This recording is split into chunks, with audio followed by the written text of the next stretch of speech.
Oh look, it's Crash Bandicoot. That was alright, wasn't it? Oh look, it's Crash Bandicoot 2. That was great, wasn't it? Oh look, it's Crash Bandicoot Wrapped. Oh look, it's Crash Teat Rabies. But no matter how much people loved Crash 1, when Crash 2 came out and refined and improved basically everything, it was clear where the original should have been from the very beginning, and it looks kind of bad now. Because at the time, nobody knew any better. This type of game was a new thing in 1996, so people didn't 100% know how good this new gaming formula could possibly get until they experienced it for themselves. I mean, Jesus, people played Pong in 1972 and they thought that video games had peaked. That's it, guys, we're not getting any better than this. Pack up and go home. Wait, it's in colour now? And nowadays, we all know the original Crash trilogy is classic because they remade them and they still hold up brilliantly today. The same can even be said about Crash's first attempt of a kart racer. Fantastic then, and fantastic as a remake even now.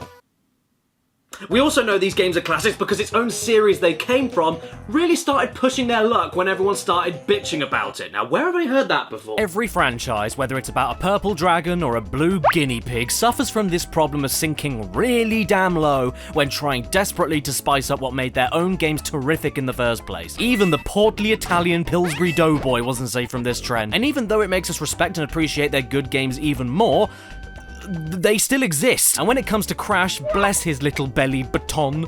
Once Naughty Dog had nothing to do with him after 4 games in, nobody had a clue how to use him. Party games, open world games, more racing games, portable side-scrollers, all in a desperate attempt to keep Crash relevant while completely ignoring what made him so popular and gave him a fan base to begin with. Now, I have indeed taken a look at a few questionable games from Crash many years ago on this channel. Wrath of Cortex was one of them, and I'm not going to bother looking at it in this video because I already went through it top to bottom in depth not that long ago. But suffice it to say, aside from the great controls, the enemies are pathetic and can barely touch you, the bosses from Crash 3 do nothing but poke you, Cortex's eyebrows have a mind of their own, the levels are way too big, Coco gets stuck floating in boxes, Monkey Bar swinging is slower than corpse decomposition, your eyes escape your head and float in mid-air, and Crash looks like an inflatable sex doll, which makes me want to be sick in my mouth. There's also this one level here where you can beat it to get the crystal by just letting go of the controller. Yes, I'm not joking about that. This is supposed to be a minecart race where you pick different routes to take to try and get in front of Crunch, and you don't need to press a single button and you will win. This game is a masterpiece. I also did do a video on Crash Bash, but that was back in 2012. That was even before YouTube was taken over by Susan Wetwinky. I figured I'd drop myself into this video nice and gently and revisit Crash Bash to see if it really was the beginning of Crash's downfall after Naughty Dog dropped in to start making games about angry, hairy men. So I guess it's time to conclude this year's Bandicoot month by acknowledging all of Crash's failures and getting them out the way forever so that I never have to mention them again. These games I'll be talking about today have been heavily requested on my channel for years now, so sorry for the wait. I hope this is what you wanted. Oh wow, check it out. It's Crash Basham. I reviewed this game when I was a clean-shaven child. The graphics as well are actually quite pleasant. The characters look good. And I don't know what I was talking about. This was the first Crash game to be picked up by another random developer after Naughty Dog lost the rights of the character to Universal. And that does spell bad news at the offset, but at least the new devs, Eurocom, didn't try to poorly replicate the original formula. They instead tried to do a Mario Party, but with a gorilla with an anus for a face. Doesn't mean the game is great though, despite it doing its own thing, because, spoiler warning, I don't think it's that great. Can we judge the game by the first world of adventure? No. We can't. Ignore him. Now, even though Crashley Bashley is a party game, if you're all by yourself, you can indeed play a single-player adventure mode. Ooh, get you. And in adventure mode, I decided to pick Cortex because when he's running, his hands turn into a canary. But you can't call this an adventure without a story. I mean, what do you think this game is? Hiking? So the intro cutscene clues us in on what's going on. In the most basic of terms, Aku Aku and Uka Uka are having an argument, which almost leads to the worst boxing match of all time because none of them have any arms. Prepare to fight. No, Uka Uka. The ancients would not allow it. Ah, do you know what? Aku Aku is right. Yeah, we've never done that before at all. No, we don't fight because the ancients won't let them do it. No, not even once. Don't want to piss off those ancients. You know what's even weirder about this, though? The first line spoken in this cutscene is, "How many times must you be told? You cannot defeat me." So why does Uka Uka even try to fight Aku Aku after all of that? Why give him the ancients excuse? You both can't hurt each other. Aku Aku said so. Do you have memory loss, Uka Uka? Can Wood get Alzheimer's? And logically, just like when you catch your own kids bickering, there's only one way to settle it. illegal cage fighting. Yes, instead of settling this tiny squabble between themselves, these omnipotent and all-powerful masks decide to steal their supposed friends and pit them against each other until only one is left alive. And Crash is A-okay with it. What is he doing? And so, by winning a random set of battle party games and fighting boss levels at the end of each warp room, your chosen character must beat out the competition for the glory of their own mask that forced them into this horror, and this somehow proves how great they are and who wins this pissy little argument. Even stranger though is that since I picked Cortex, I'm fighting for the evil side, and yet the boss levels are all the same if you picked the hero side. Even Uka Uka says in the boss cutscenes, You must first meet an old friend. so if they're old friends, why are we fighting the bosses? If the bosses are evil and friends with Uka Uka, including the final boss, doesn't that mean that the evil side already wins this argument by default? What's going on? Why are we fighting them? This story is a total disaster, no other words. It's as much of a mess as Tiny Tiger's character model. Cortex's hair though is on point. Look at it. It's so on point that it is a point. His hair is so sharp he could open an envelope with it. So Crash Bandicoot, like I mentioned earlier, is Mario Party for the entirety of the gameplay, but without the game board or dice to roll, and it's worse. You just win mini-games over and over again to progress, and where some of these games on their own are totally passable and fun in their own right, where Crash Bash fails is with the tedium of it all. This is one of the most repetitive games I've ever played. In fact, it's so repetitive that in the first warp room, you get 4-way Pong, polar bear fighting, pogo stick bouncing, and 3D brawling.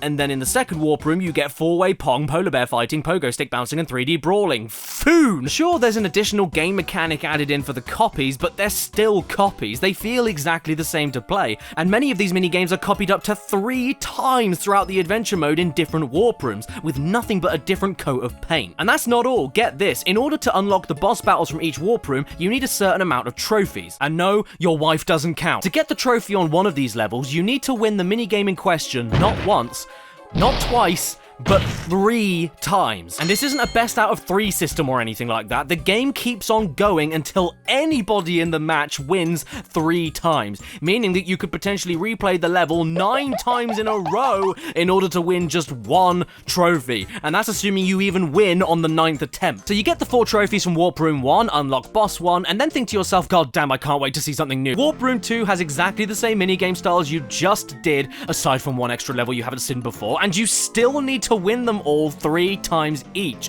And then all of a sudden, Boss 2 won't let you in, because you need trophies, gems, and crystals to get inside. But where do you get the gems and crystals from, you bitch? Why? By going back through all the levels you've already replayed a million times over and replaying them again. But this time with an overly frustrating crutch, like randomly growing insta-kill mushrooms taking over the stage, or you beginning the stage with less health than everybody else. So yeah, the single-player adventure mode, aside from the decent bosses, pretty horrendous. And unfortunately, unless you own a first edition black labeled European version of Crash Bash, like I do, there's no code you can put in anywhere to unlock all of the multiplayer games straight away if you want to just jump into a match with a few friends. You have to go through the adventure mode and unlock everything in that tedious goddamn way. Otherwise, you're stuck with 4 minigames total with 4 different skins, and that is it. Unless you have a copy of Spyro 3.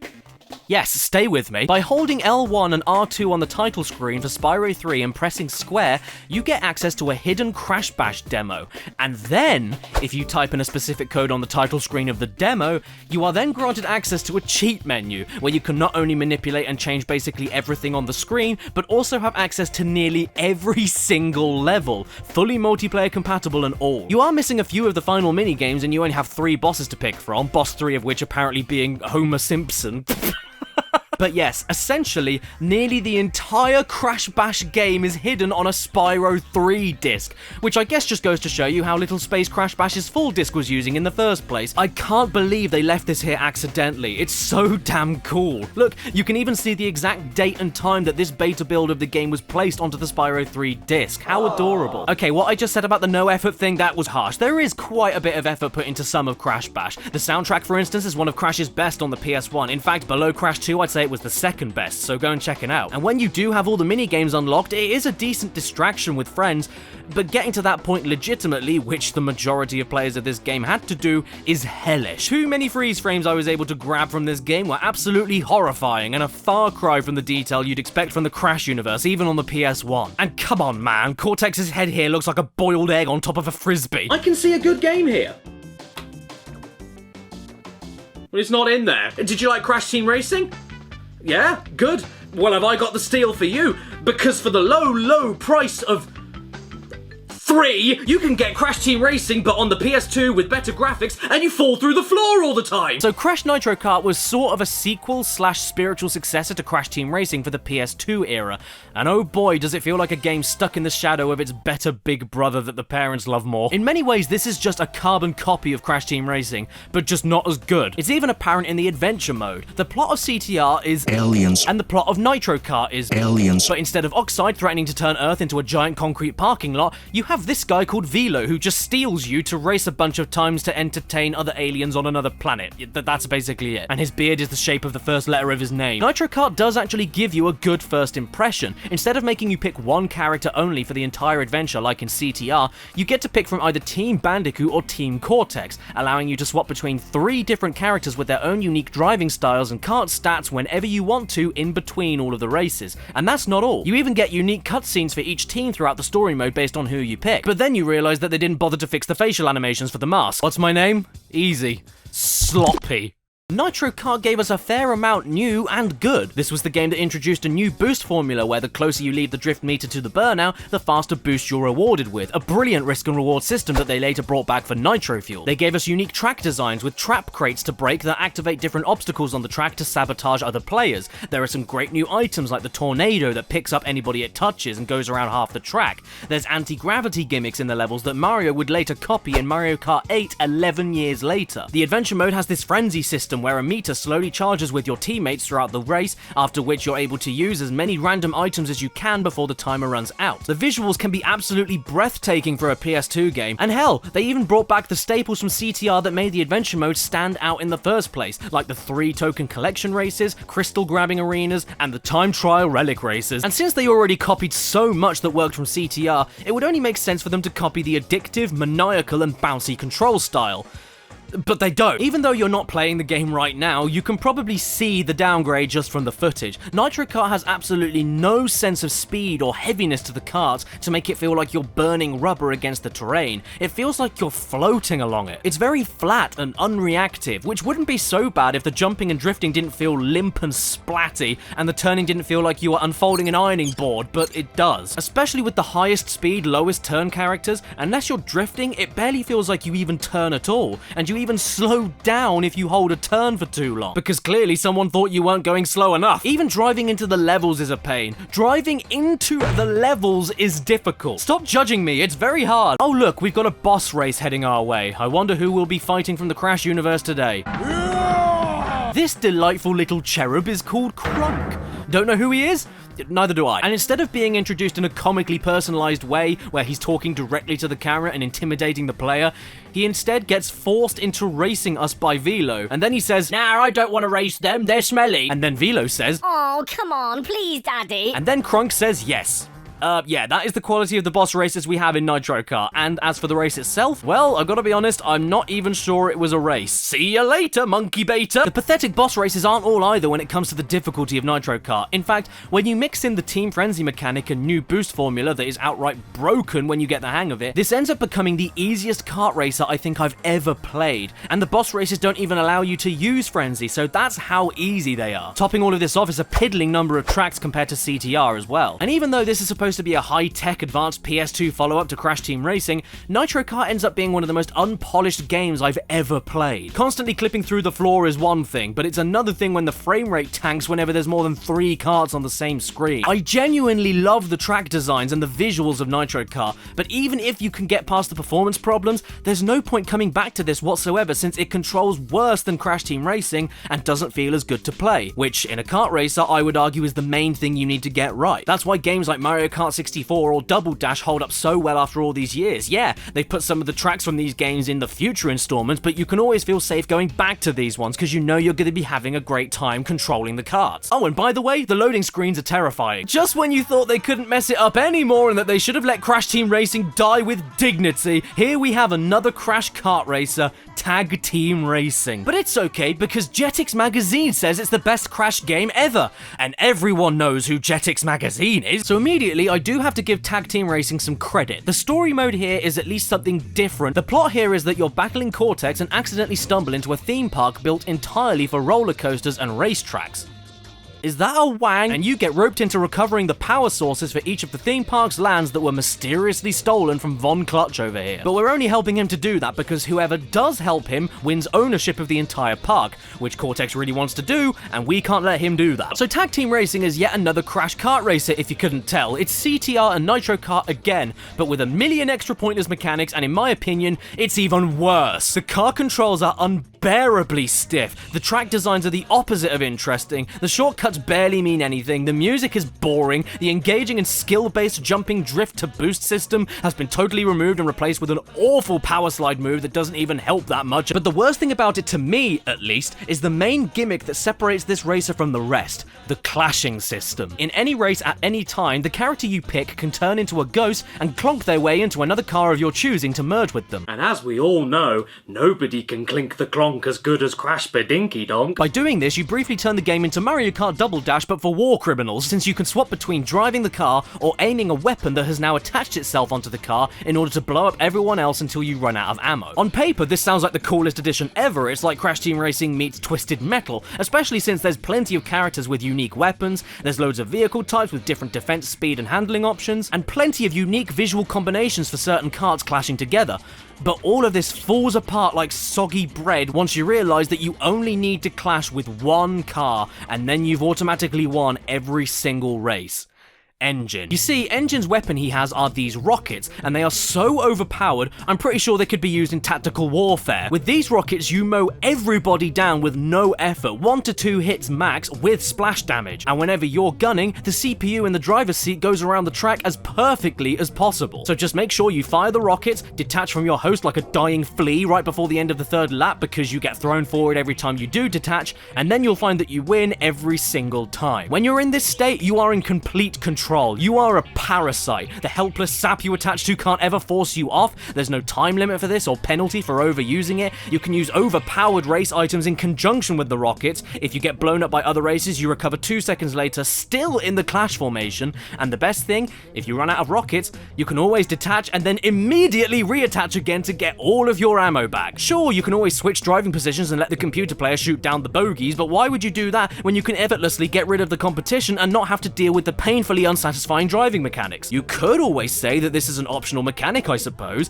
except it isn't, because if you don't clash with another car in any race, then you're a very weak target to every other car firing at you, and you explode so much as tumbleweed touches you. Not to mention, again, you're stuck with kart racing mechanics that feel like you're derailing a train, and other racers can attach themselves to you at random with as much consent as a Weinstein. Basically, if you don't clash, you lose, so why wouldn't you choose to clash with the most powerful weaponed racer? And then, once you unlock Engine shortly into the game, it all becomes even easier since you don't even need to look for him in the race to grab his rockets. You can clash at the very start of the race to guarantee victory with any car without breaking a sweat. Look at these KOs. Look at these KOs. For a 3-lap race lasting around 3 minutes, this means I was averaging 7 KOs per minute. And so at this point, why does the track design matter? Why do the visuals matter? Why do the shortcuts matter? For even a small fighting chance in tag team racing, you have to use this clash mechanic, which means you'll end up doing the same thing repeatedly to win every time. Even the other modes for each track have similar approaches to them. Oh, and did you know?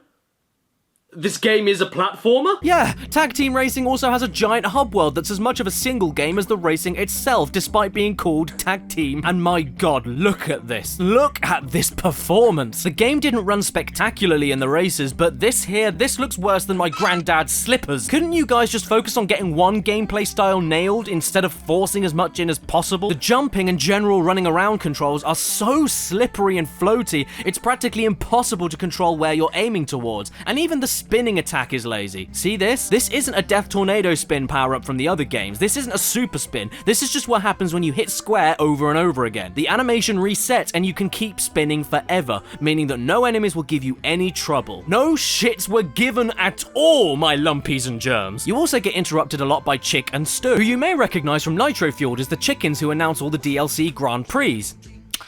I hate them there, and I hate them even more here. To be totally fair to Tag Team though, despite not being that fun to control, I do admire a few things they do in this overworld system. Firstly, they turned the death animations Crash is famous for into an explorative gameplay mechanic, as you can go on a scavenger hunt looking for hidden specific death cutscenes that quite often got a chuckle out of me. Secondly, these are some pretty expansive and densely designed hub worlds, especially on the vertical plane, and all the pockets of coins you find are able to purchase more outfits for your characters, more cars, and even a few crystals that you need in order to open the gates that will take you to the next power gem you need to progress to the next world. There's a reason to explore other than finding the next race, and I like that. You know what though, now that I think about it, the balance is a bit too skewed in the platforming's favour, because winning a race only rewards you with 2 crystals, whereas you're going to be able to buy and find more hidden crystals in the overworld much faster in order to open up all these gates in the hub world to then find the hidden power gems and skip a huge chunk of the game without even doing a single race. Welcome to Crash Tag Team Racing, where we don't like racing. Overall though, Tag Team Racing is an absolute mess, and in my opinion one of the lowest points of Crash's console career. It tries to appeal to everyone, but ends up impressing no one. Half of it is Crash Team Racing, but with worse controls, worse performance, worse visuals, broken mechanics, and boring, stale track design, while the other half is Twinsanity, but with worse controls, worse performance, worse visuals, worse enemies, and barely any really challenging platforming. Skylanders Imaginators. This isn't a Crash game. For those who don't know, Skylanders is a series of simple 3D beat-em-up platforming games in the Spyro mythos, kind of like LEGO Star Wars in terms of style and feeling, except that it requires the use of a USB portal device in order for you to place different figures onto the portal and have them pop up in the game. Different figures have different abilities to get by different obstacles and unlock different secrets, and on its own I don't think it's too offensive, it's a cute little idea, but in 2016 when we were constantly teased a Crash game on PS4 after 8 years of silence, to then have Sony go on stage and just mention casually, oh yeah, we're working on some remasters, and then go off and show a trailer for a game which had nothing to do with Crash directly, but instead had him as a cameo, people were not happy about this announcement back then. Remember, this was before we had seen anything to do with the Insane trilogy, and after all of the games that had spiraled Crash off downhill. This was Crash's official PS4 comeback, so to see him coming back on PS4 but in a children's toy collecting game was a bit of a bait and switch. But hey, at least the figures are pretty awesome. I love these little things. I also accidentally bought 4. Before we get onto the Crash content though, let's take a look at the game as it is. The story of Skylanders Imaginators is that Spyro is having a race, and then evil comes in and stops the race. And by the way, the character design of Spyro makes me wet in a bad way, so I guess it's now time for me to pick up my figures and place them onto the portal. It looks weirdly natural here, and since we're in a beat 'em up, I really love how most of the moves Crash is famous for are translated into fighting moves that can be purchased with the coins that you collect. From super spinning to belly flopping and even sliding, it's all here, just not giving you the same utility as in the platforming games. I kinda like Crash here, honestly. I mean, he's a bit of a chunky monkey, but in this world and art style, he fits in quite nicely. Except for whenever you pause the game. Your design, however, I'm sorry, your design is disgusting. Your face looks like a pug that was stung by a wasp. Throughout the game, you can activate different shrines to give the figures you have new moves to play with, and to be frank, I thought it would be a case of unlocking one universal move for an entire class of figure to use, but as it turns out, you not only get unique moves for each character of each class, but even a unique cutscene of them getting it. This is a level of effort I can respect here. So this is called the Mysterious Ancient Place. And you have a mysterious ancient face. Oh, and before we carry on, I just wanted to mention how cool this little feature is. This here is a gem figure.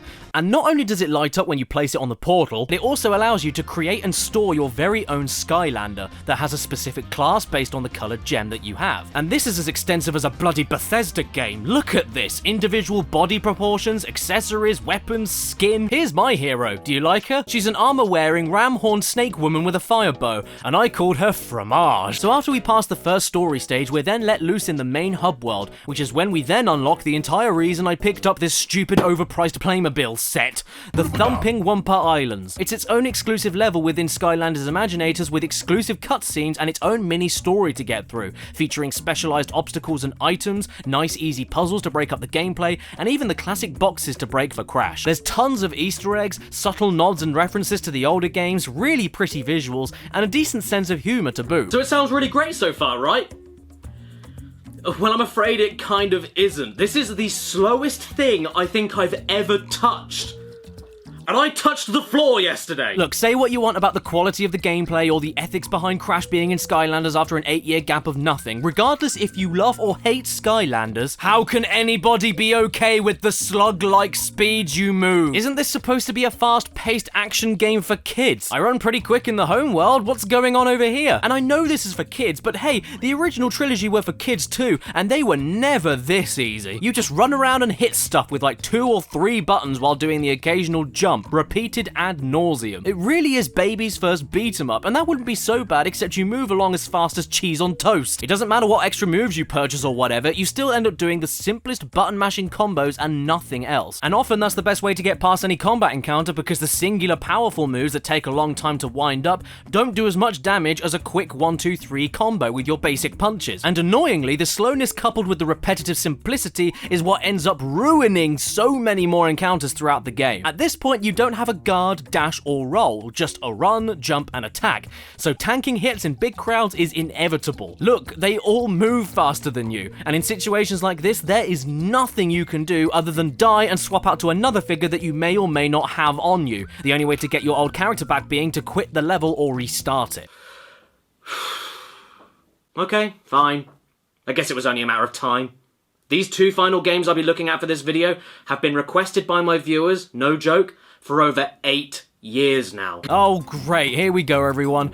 Crash of the Titans. Okay, so this intro cutscene I actually really like. This shadow puppet art style with no dialogue is a very unique way to set up the story, even if it reminds me a bit too much of Jungle Book 2, and I don't ever want to be reminded of Jungle Book 2. Okay, so should I start addressing the obvious? That being these questionable character designs? I'm sorry everyone, I know this version of Crash has his fans, but not me. This is a standing up orange hyena with tattoos. He's dressed up like a rejected member of Green Day and his entire aura reeks of the mid-2000s. There's no timelessness here. I still don't know why they did this, and I don't know what's up with the voices either. Crunch is like if Tony the Tiger was played by Mr. T. But hey, at least Cortex is still pretty funny, there is always that. And I don't hate the new Aku Aku here, I can still tell that it's him. And yes, I said shielding. There's a guard mechanic in Crash of the Titans, and even a roll, because this is yet another 3D beat-em-up similar to Skylanders, except much faster, and it came out 9 years prior. So this was actually the first attempt at putting Crash into a combat-focused setting, and I mean, it works, but this is no Bayonetta. There's nothing complicated going on, or different strategies you need to come up with at a second's notice. There's no dashing or darting around, it's all incredibly straightforward. Crash runs around like he's late for a meeting, and most bafflingly, he doesn't even start the game with the spin move, which is like Sonic starting a game without being an annoying dick. You have to unlock the spin first, and get this, if you use it for a little bit, it makes you dizzy. Crash Bandicoot, dizzy from spinning, which is all he's done since the beginning. This dude isn't Crash, he's a poor man's imitation. This is so peculiar to me. I never thought I'd live to see the day where the words Combo King appeared on screen in a Crash game. Oh, okay, I got an achievement. What was it for? The right stuff? What right stuff? What, you mean this? This was the right stuff? But of course, I am blissfully ignoring the other major aspect of this game, which is presented to you on the front of the box.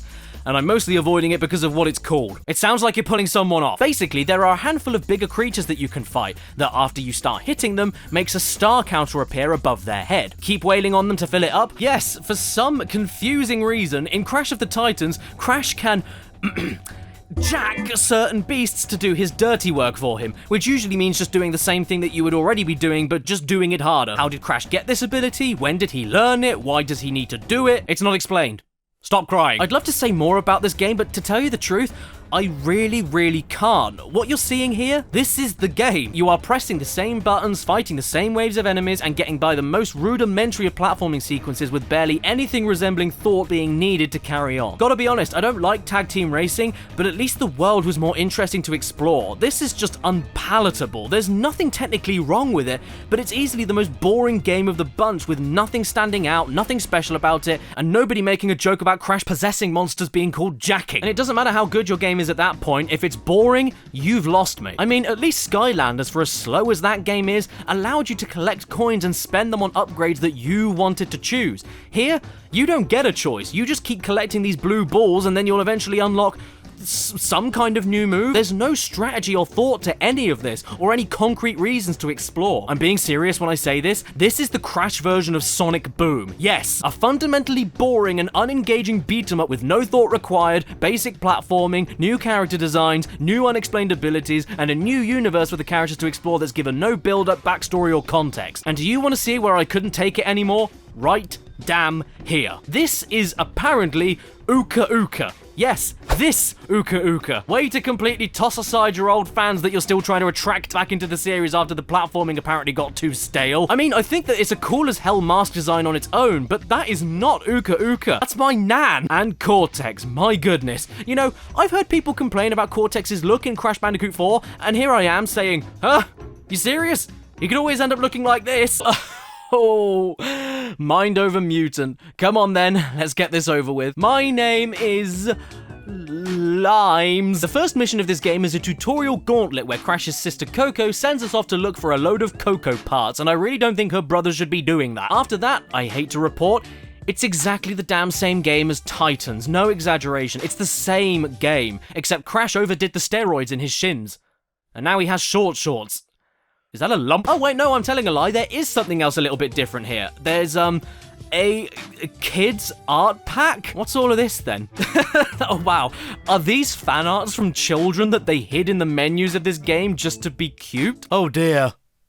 Crash is in a mankini. You know what? I'm gonna call it. I don't think this is kids fan art. I'm willing to bet that this was official concept art, because holy crap, this is the worst design of Crash I think I've ever seen. He looks like a gangly 30-year-old man dressed up as Crash Bandicoot, not actually him. The limb proportions are all wrong. He looks way too humanoid. He's too tall. And again, people complained about Crash 4 or the Insane trilogy even. Just look at this climbing animation. Look at it. Is this Crash Bandicoot? To be fair to Mind Over Mutant though, even though it is the same game as Titans and the character designs have been left in the toilet, I've got to say, this is basically just a better version of Titans when it comes to the gameplay. From the start, you've got way more fighting moves to work with, including a last-minute dodging and counter-attack move to really let you get into the combat mechanics and let you think about what buttons you have to press. And you get more moves for all the platforming you'll be doing, the platforming itself being 10 times more interesting and involved than in Crash of the Titans, feeling a lot like Twinsanity in places actually. Not to mention, hijacking the Titans for fighting has more uses, since they don't only have their own unique special moves that can not only benefit you in combat,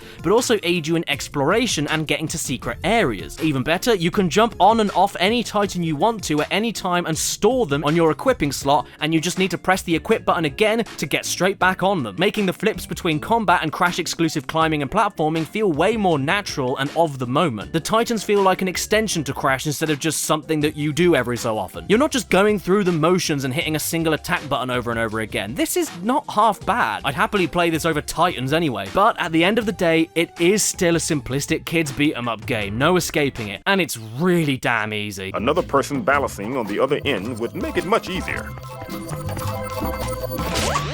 Oh, was I not supposed to be able to do that? And to be perfectly honest, for as monotonous and mindless as this game does inevitably become, I won't lie, I thought it was a little bit worth it to watch all of the cutscenes linking each level segment together. These are the best cutscenes in any Crash game, no kidding. And for each level, they're done in a different cartoon style. There's flash animation, hand puppets, olden-timey, and the scripting, voice acting, and characterization is perfect. These are all so fast-paced, funny, expressive, and creative that I'm pretty convinced that Mind Over Mutant was originally supposed to be an animated series or something, but got rejected at the pretense of it being for a character from a video game, and so they were told by executives that they would prefer a video game, so then they just copied and pasted the ideas and mechanics from Crash of the Titans into here so that they could show you all the animated sequences they made. So I wasn't expecting this in the slightest, but this mini marathon of the post-Naughty Dog Crash Bandicoot games ended on a weirdly positive note. Mind Over Mutant is not that bad. I mean, it's not great, I wouldn't go out of my way to willingly play it again, but it's a lot better than the other toss we've seen today. But overall, when you see the Crash Bandicoot 4 announcement trailer and hear this little exchange at the end of it... How many times have you beaten this clown anyway? 3. Really? Only 3? Funny. seemed like more. I can totally understand now why they decided to split the timeline after Crash 3 and pretend like the other games didn't happen. People just wanted to go back to the good, solid stuff that everyone knew, everyone loved, was really tightly designed, and what made Crash great and lovable to begin with. The racing games were kept on life support for far too long, Titans was a dated bore, Mutant was a mediocre attempt to keep that new gameplay style going, and Skylanders wasn't even a Crash game. The only one I can see some potential in is with Crash Bash, considering how long-lasting Mario Party has been and how well received Super Mario Party was on the Switch. I'd love to see them tackle this kind of game again, especially with the huge roster of characters in CTR Nitro Fueled, including cameos from Spyro. I think we could get a really damn good looking and incredibly fun party game with lots of characters duking it out. With that though, comes the conclusion of yet another Bandicoot month.